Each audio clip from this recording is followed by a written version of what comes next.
Hi everyone, welcome back to a new set of videos on polynomials. So the definition of polynomial is on your screen here, and this is just basically a whole bunch of numbers timed by different powers of x and all summed together. And so there's some terminology you need to know here. First of all is degrees. So the degree of a polynomial is just the highest power of x that appears. So notice here this is x to the n. The constant term, which is just the term without any x's. We also need to know what the leading coefficient is. So the leading coefficient is just the number that gets the highest power of x gets multiplied by. And then the leading term is just that power of x and its leading coefficient. So this would be the entire term here. And so you should be able to recognize when things are polynomials or not.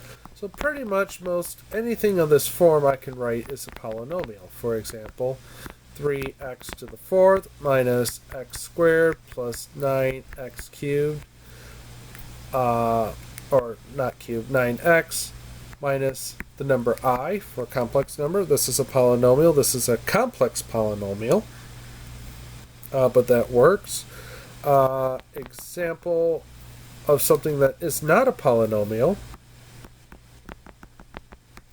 is some function equal to x times x minus 1 times x plus 5. This is not a polynomial, but notice if you multiply all those terms out, you actually do get a polynomial equation.